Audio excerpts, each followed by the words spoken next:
Welcome back to Two Guys in the Outdoors. Tonight we're going to be talking about turkey hunting with the expert. But before we get into that, Jason, what'd you do this week in the outdoors? Man, I tell you, me and a couple buddies, we went to Remington, Virginia, to Shady Grove Hunting Preserve, and we had an absolute blast hunting pheasant, quail, and chukar. And,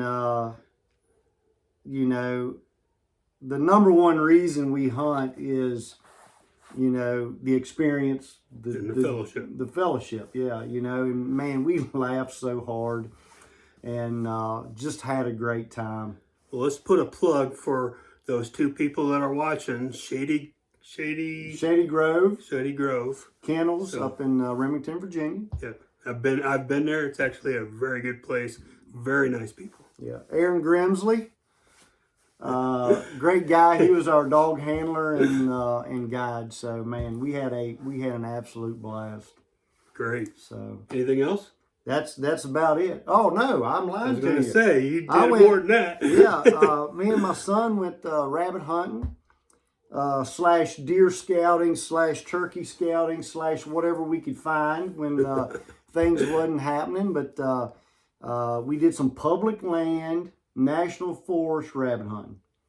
And nice. We harvested one rabbit and ran a couple others and just couldn't finish the deal. But the dogs had a good time and we had a good time, and that's all that matters. That sounds like fun. How about you? What'd you do in the outdoors? Well, I'm always shooting my bow.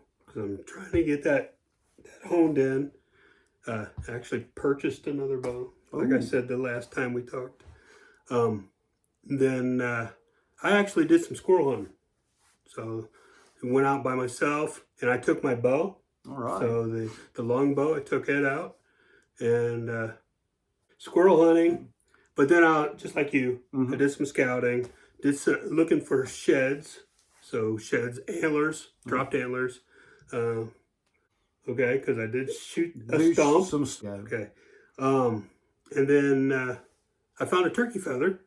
So found a bunch of deer tracks, set out some trail cameras that it's already producing. So it's been a few days and it's already producing. It was a great day out. Saturday was just a beautiful day. Beautiful, yeah. It was a great day to be outside. Yeah, we hunted Saturday and then Sunday morning. Sunday it rained. Do what? Sunday it rained. No, I'm lying to you. Friday you went bird hunting. Saturday you went rabbit. Yeah. Sunday, you're right. I laid around and was lazy. Yeah, that's about like me. Yeah. Anyway, so the truth finally came out. We finally got our days straight. All right. So that's what we did in the outdoors. So we had a good time, both of us, in different things. I didn't hunt any public ground. I did some private ground, but it's some areas that I hadn't been to on this private ground. So I'm looking at it to try to maybe deer hunt next year. There you go. So getting out early in the year, best time now that the leaves are down, it's not green, you can really scout. It gives you a good look at what it's going to be for next year, deer season. Absolutely. So this one's going to be about turkey season, turkey hunting, because we got the spring turkey season coming up in April, and we need to start getting prepared for that. Absolutely. Now, this show is, we told you at the beginning, it's geared for the new hunter, the new fisherman, the person that's wanting to learn something new. So I'm that new person. I've went out one time turkey hunting last year, and I think the turkeys heard me when I got out of the car. Okay, because I didn't hear anything, see anything. They probably left the county. So I'm getting some expert advice.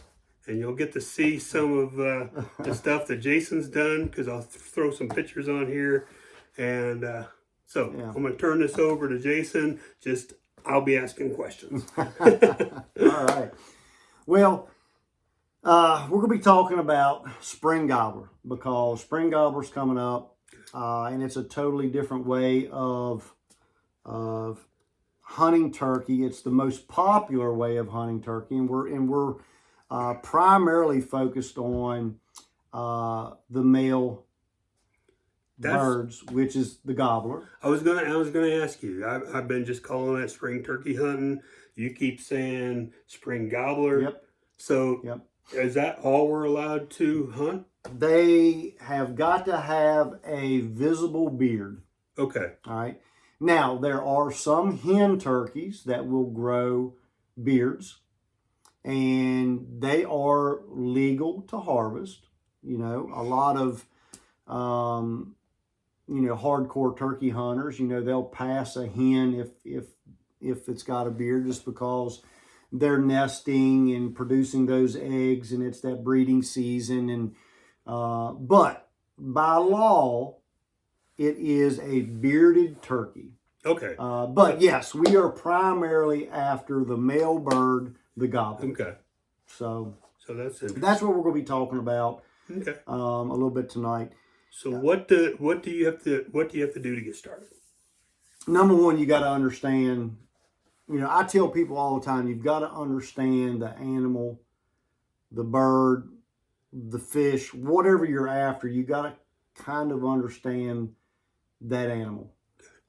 So, for an example, the springtime of the year is the mating season, and those gobblers are strutting. They're gobbling. That's where they get their name from. Mm-hmm.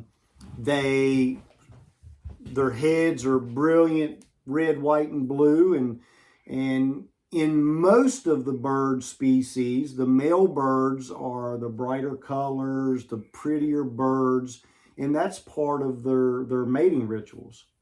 Just like our state bird, the cardinal. Cardinal. Yeah, Red. The male bird is super bright red. The female is kind of a duller red. Yeah, a dull. Kind of an Easter egg. Yeah. Not as bright. And so, with that being said, in nature, the female birds always go to the male bird, right? So that's why they have those bright colors. That's why a spring gobbler, he gobbles and he struts, is to attract those hens in. Unlike some other species that the male goes to the female. That's right. Like deer. Yeah, deer and the black bear and other species, they're using their scent and vision and all that good stuff. Birds use their vocal, they're singing, they're chirping, they're gobbling. And so the females always go to the male. As hunters, we're reversing nature, all right? So we're going to imitate calls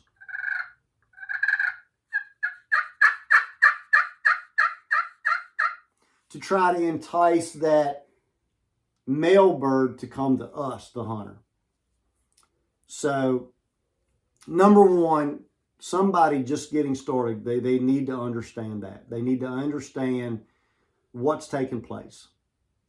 Okay. And so when you're making a call, sorry, but when you're making a call, are you imitating a the female? Yep. We're imitating you're trying to get the male to do something that he's not trained to do in his mind, to go to the female. Okay.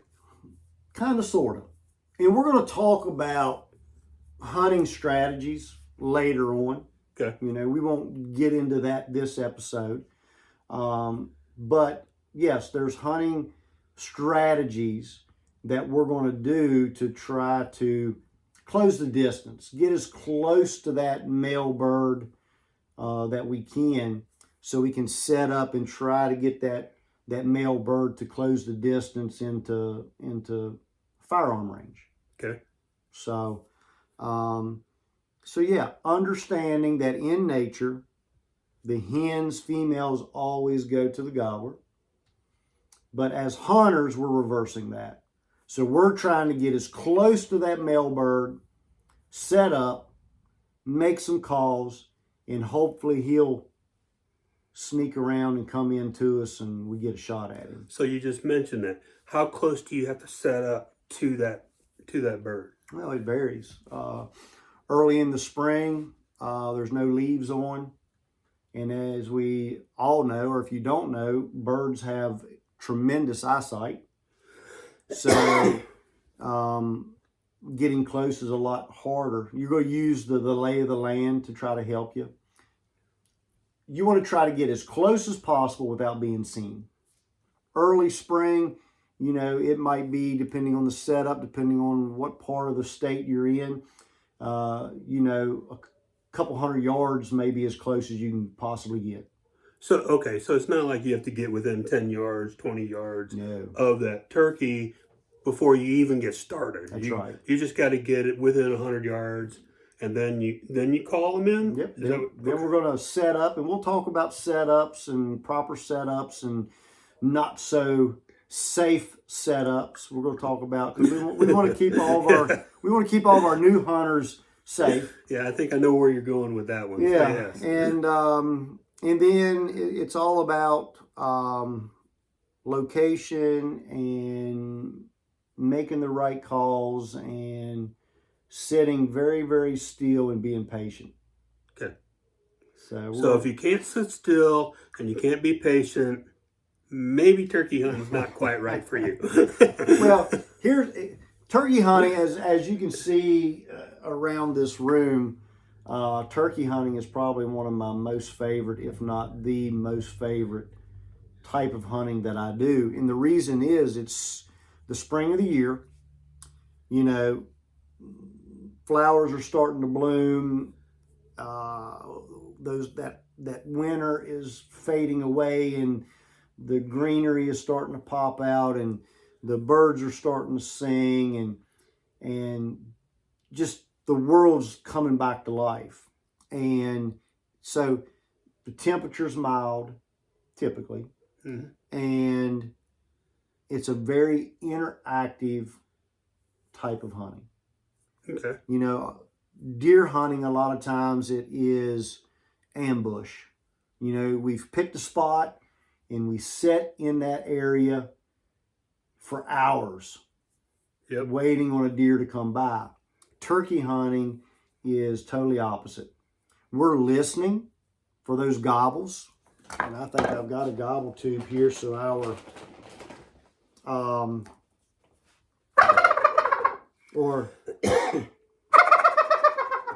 so you're listening for that gobble off in the distance. So turkey gobblers in the spring of the year, they give away their location. And that's when you try to make a move on them and get as close as you can and set up on them. And then you start making those hen calls. So is the springtime, the April time frame, which we're hunting for gobblers, is that the kind of similar to November for deer, for rut? Absolutely. Okay. That's exactly what's taking place. Okay. It's so it's the mating times. Yep. Okay. Yep. So what do we need to get started in turkey hunting and gobbler hunting, spring gobblers? Right. So that is a great question.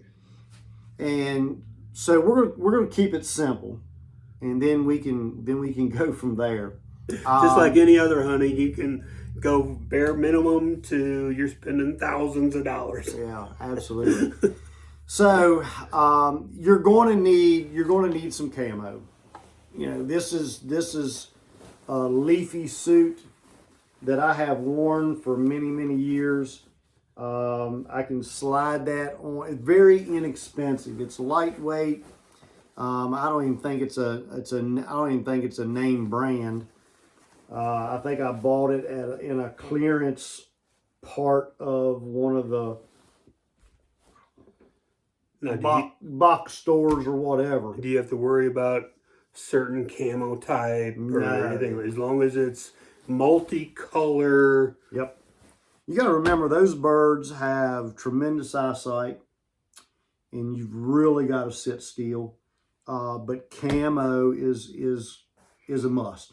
So this one that you have has got a lot of leafy stuff, stuff that can blow and make it look natural. Yep. Does it have to have that? Can you just have some camouflage pants? It does not have to have this. You can have just a camouflage pants. You could probably wear this green plaid shirt that I've got on and be okay. You got to remember birds see color. The main thing is try to blend in. Okay.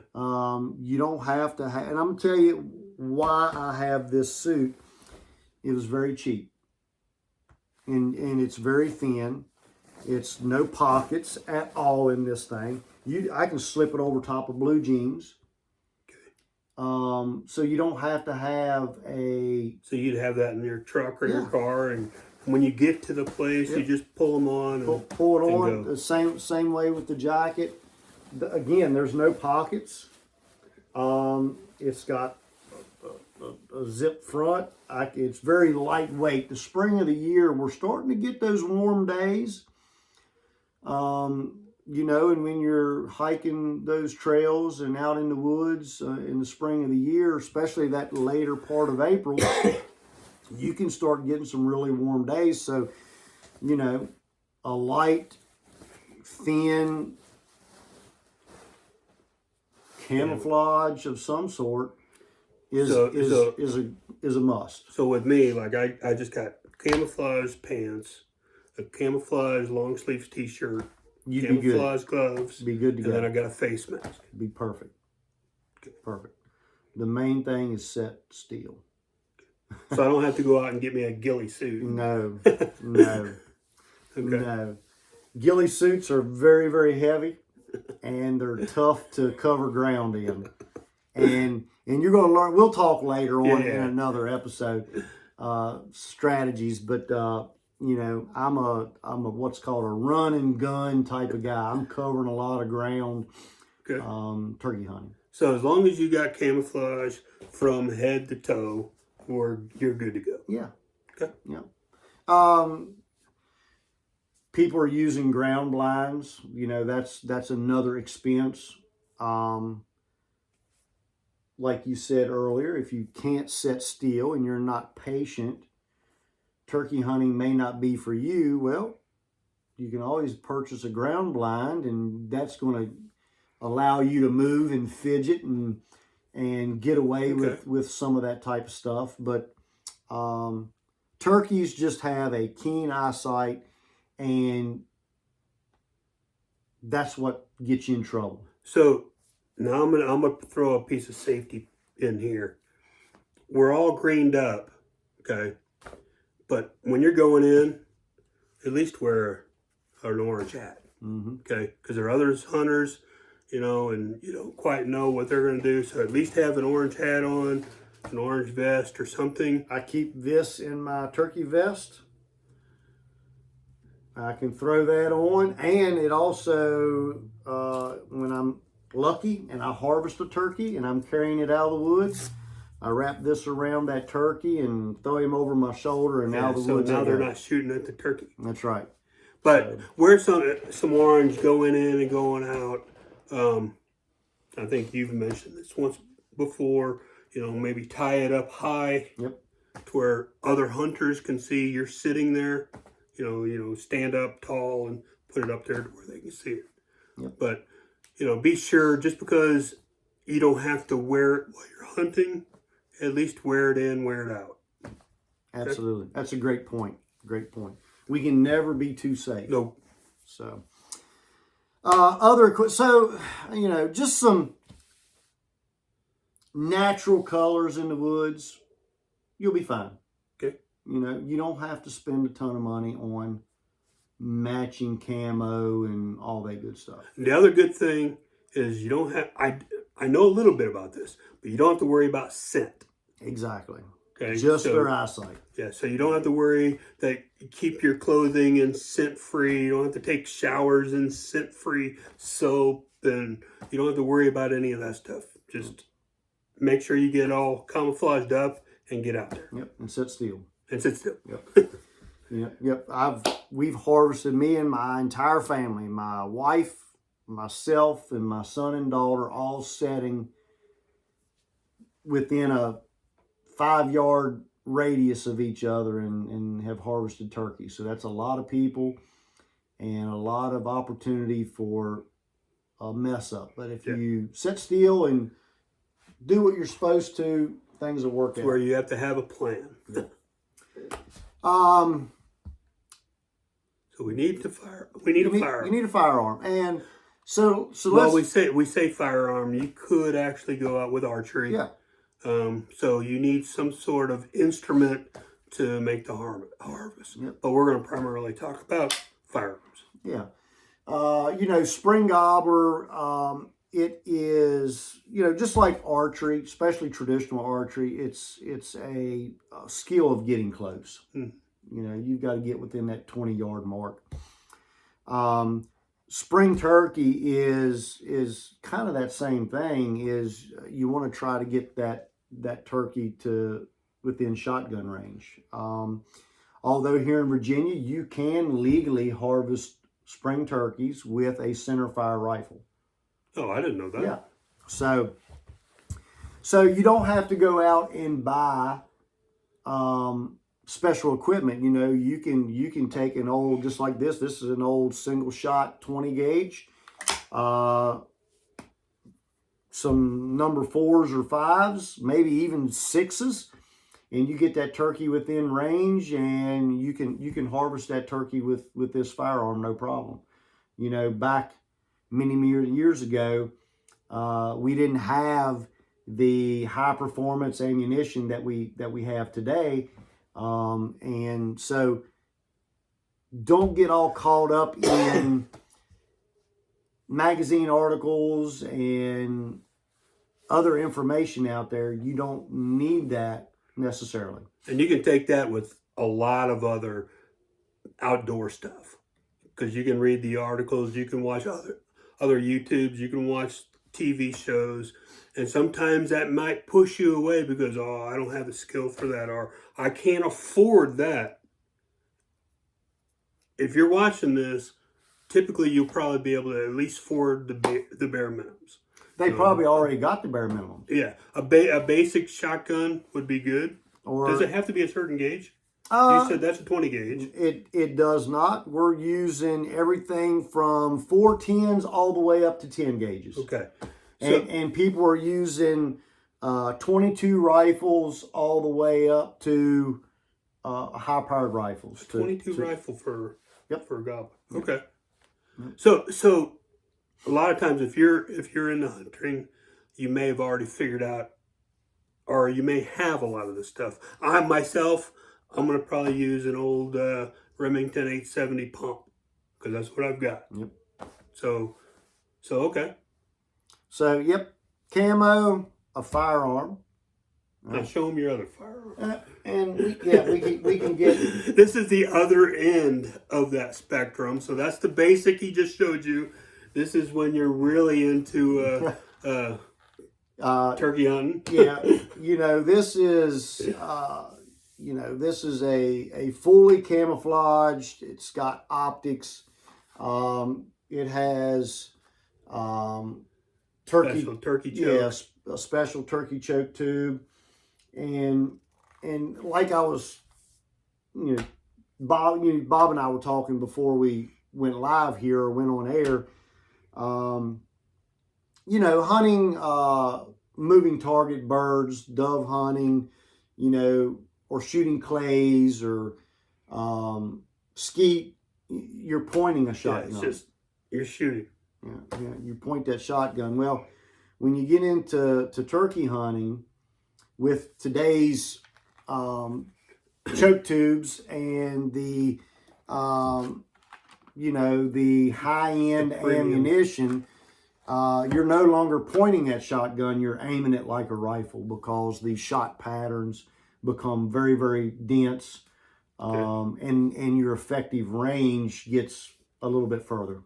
Okay. So that's the actual setup specifically for turkey. This is right? this gun is my primary turkey gun, and it is has been purchased and set up strictly for spring gobbler hunting. So that's the other end of the spectrum, that's right. Guys. That's the other end. But I started out with a single barrel. Yep. And basic equipment and harvested turkeys. So unless you know for a fact that you're going to love turkey hunting, just use what you have. Yeah. You use a basic thing or what you can borrow or something like that until you understand. Like with me, I may get to that point there that I'm going over to the end. Okay, which I've done with the archery side. Yeah. I'm moving over. Absolutely. So, but speaking of that, you can use, like we said, you can use your compound or your longbow, your recurve, or even your centerfire rifle. Your rifle, Mm-hmm. but the other crossbow. Yeah. Sorry, Absolutely. I don't shoot crossbow, so that's why I always forget them. So, but yeah, you could use them other weapons. Yep. Or firearms. Yeah. Or your choice of whatever you want to harvest it with. Yes. So we've got camo, we've got a firearm, and then, in my opinion, you can't turkey hunt unless you're interacting with them. So some sort of turkey call, right? And this is what we call a box call. And this is probably this box call is probably harvested more turkeys in the years it has been developed than any other call, probably. Would you say that's like a beginner call? I would not say a beginner call would be what I would call a push-pull call. Okay. And I don't have one with me this evening. But on one of the other episodes, we'll demonstrate that. But that's just a push-pull is a box probably half this length, and it's got a peg that you just push. Okay. And it'll sound like a turkey. It is the easiest. If you can take your finger and push a peg and create that cadence, you can harvest turkey. And then you get more advanced calls that takes more practice. That's the call that I have. And this is a clinch mountain call, which is, I believe, is made right here in Virginia. Actually, I think that's the one I have. Yep. So, we're not really pushing anybody's product. No, but this is a Virginia boy. This is a Virginia boy. Why not, right? I mean, we're not getting paid for this. We told you that before. So I wish we were, but it'd be nice. And we don't get swag. We don't get anything. No. But we're doing this because we love sharing our skills. Let's give it. This is a Virginia guy, so let's give him a little bit of props. That's right. Hashtag Clinch Mountain Calls, right? There you go. But and that's the beauty of turkey hunting is that interaction. That's what inspired me. That's what keeps me going back every year is, when you can make a noise, and these are just called what we call friction calls. They all fall in. You're rubbing two surfaces together and to create that turkey cadence.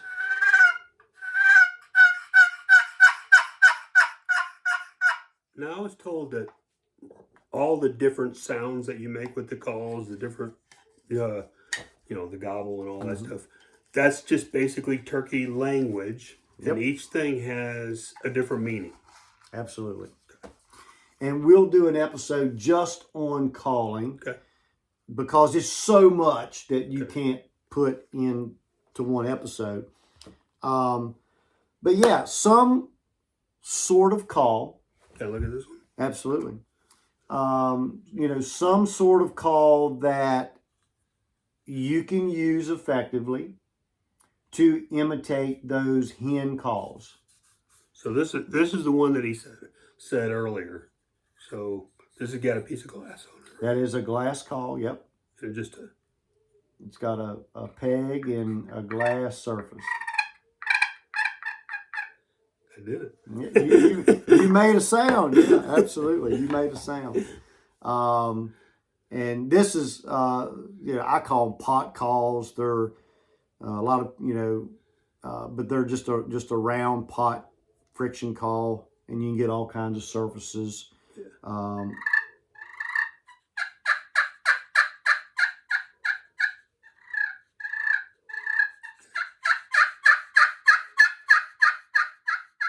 And like I said, we'll talk about calls, how to call, how to use them, and all that good stuff as we'll do an actual show on that one. Progress with this. So what else do you need? So you got your camouflage, you got your calling mechanism, you got your method of harvesting. What else do we need? We need a Virginia hunting license. Yep. Other than that, that is the bare bones minimum. Now I'm going to say one other thing. Just simply because you have to have a little bit of comfort, I'd get some sort of pad to sit on. well, let's get into a little bit more advanced. Okay. As far as gear, I've got, and many people, I've got a turkey vest. And guess all what? This is filled up too. And guess what? It's got that pad to sit on. There you go. So, because you are, setting up in rough terrain at times, and you're right. You need something to sit on. And most turkey vests have some sort of pad. Do you have to have a turkey vest? No. These are just comfort items that we add into our gear as we progress with our hunting. So let me ask you this: if it's before we get into what all's in there, maybe. So you're sitting out, leaning up against a tree, okay, waiting for a turkey, trying to get them to come to you. For those that may be worried about it, you're out in the middle of the woods, and there's other things out there. Mm-hmm. Okay, you got snakes, you got, bobcats, you got all this other stuff. Do you have to worry about any of that stuff? One thing that spring hunters need to be concerned about is ticks. Okay. Yes, later in the spring you're gonna run into snakes. But the biggest thing that I've run into is ticks. And I spray my outer gear and my boots with a tick spray, Parethium. Yes. Something that's got that parethium in there. It'll kill the ticks. I use a product, and I'm going to push this product because it works, and it comes in a yellow bottle, and it's called Sawyer's. I use the same thing for spring or for early deer hunting. Don't spray it on your skin. Nope. It is for treating clothing. What I like about it is you treat your clothing, and it's good up to like 6 washes. Mm-hmm. And I don't wash my outer garments. I just don't, unless I'd happen to fall down in a mud hole or something. So that one treatment could last you the season. It lasts me the whole spring season. That is one thing that I think hunters need to be aware of is ticks, because they carry all kinds of diseases, and they're everywhere in the state of Virginia. And you got to be careful just walking through brush, walking through high grass, walking through whatever. They're just there. Yep. And they'll just fall on you. Now, they hit a treated piece of clothing, that pretty kills them pretty quickly. Yeah. Okay. But you do need to make sure that you seal up your legs, tuck your pants into your boots. Right. Or socks. Or whatever you got to tuck them in. I always like to seal, because I'm reverting back to early deer hunting in October. You got the same situation going on there. Or if I'm out scouting. But I try to seal up pair of gloves, seal up my my sleeves, just to where they don't get underneath, because they're going to they will find their way. Yep, absolutely. So, other than that, I think that's the biggest concern.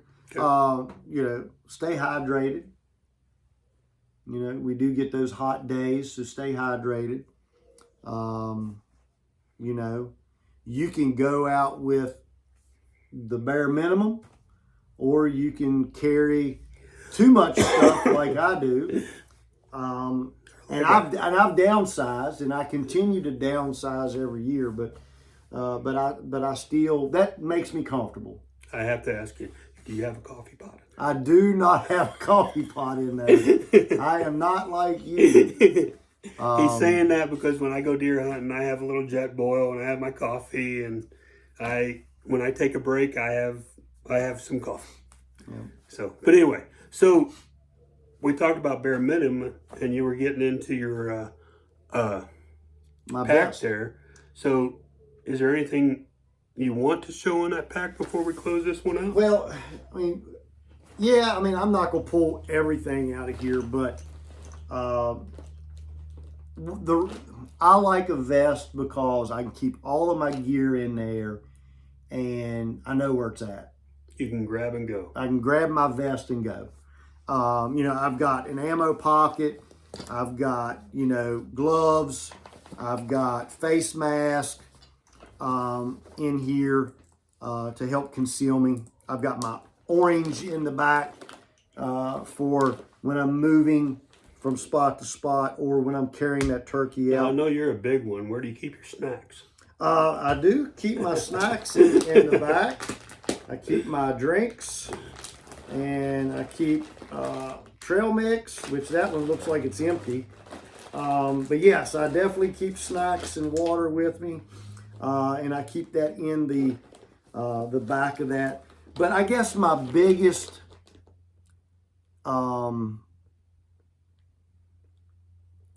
problem that I have is I carry too many calls. As I'm looking here, I see like 3 box calls right there. Yeah, I carry 3 box calls. I've got 4 or 5.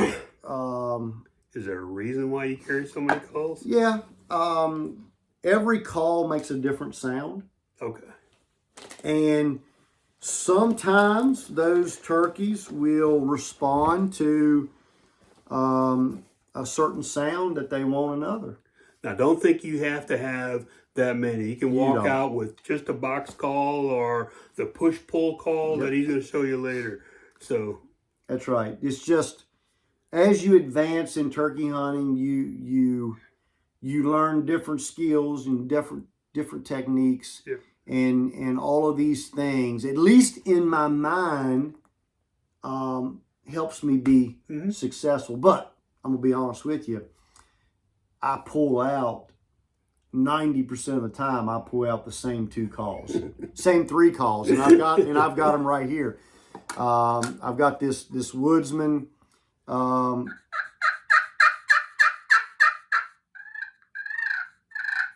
I use Woodhaven mouth calls. I've tried to do them. And I use a box call. And those 3 calls are my go-to calls.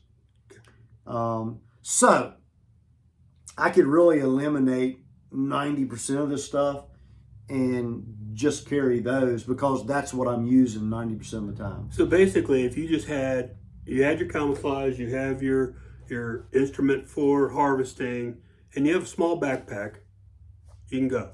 Yep. Keep your water in the backpack, keep your snacks in the backpack. Really? Keep your calls in the backpack, be done with it. Yeah. Or big cargo pockets. Or cargo pockets, you're good or to go. whatever. So don't think you have to go to the other end, okay? Not to say that you won't, because just like any other thing you try to do, you really get into it, then it becomes an addiction. That's and right. You go farther and farther. But we want the new hunter, the beginning hunter, to not be overwhelmed. Yeah. So I would say that's I would say that's enough for today. I think so. Because we're going to spoil what we're going to be doing in additional episodes coming up. And this will probably be, a 3-4 show event for us, leading right up into spring gobbler. Yep. Not string turkey. Spring gobbler. That's right. So, all right. Anything else you want to say for tonight? Hit that subscribe button. Yep. Please share with other people. What do we got? What do we got? 4 people watching now? Actually, Jason, we're up to 20 subscribers. So it's really good. So what I would like for you to do, as Jason said, subscribe, like. If you like it, please like. If you don't like it, I'd like to see that too. If you're not doing a good job, hit that unlike button. Okay, because it's there. So we prefer you to hit the like button, but if you do hit that unlike button, please tell us why. Okay, give us some feedback. Okay, so I'd really like to hear your feedback on these shows. This is I don't know how many episodes we've done so far because I haven't posted all of them up yet. But please give us your comments. Okay, I'm going to say another thing that I would like for you guys to think about, those that are watching. If you have something that you want us to talk about, okay, please shoot me a message at 2guysintheoutdoors@gmail.com. Okay. If you have something that you want to share, whether you're new to hunting, new to a particular style of hunting or fishing, and you want to share what you've learned or share how you got involved, shoot me a message. Okay. Because we would love to get maybe another person on here as a guest like we've done in the past. Okay. So shoot us some messages. Okay. And for those of you that subscribed, thank you. Absolutely. Thank you. All right. Hey, go hunting. Get outdoors. Don't worry about all the riffraff. Just go hunting. Thank you for watching. Please subscribe, like, and leave a comment. Thank you.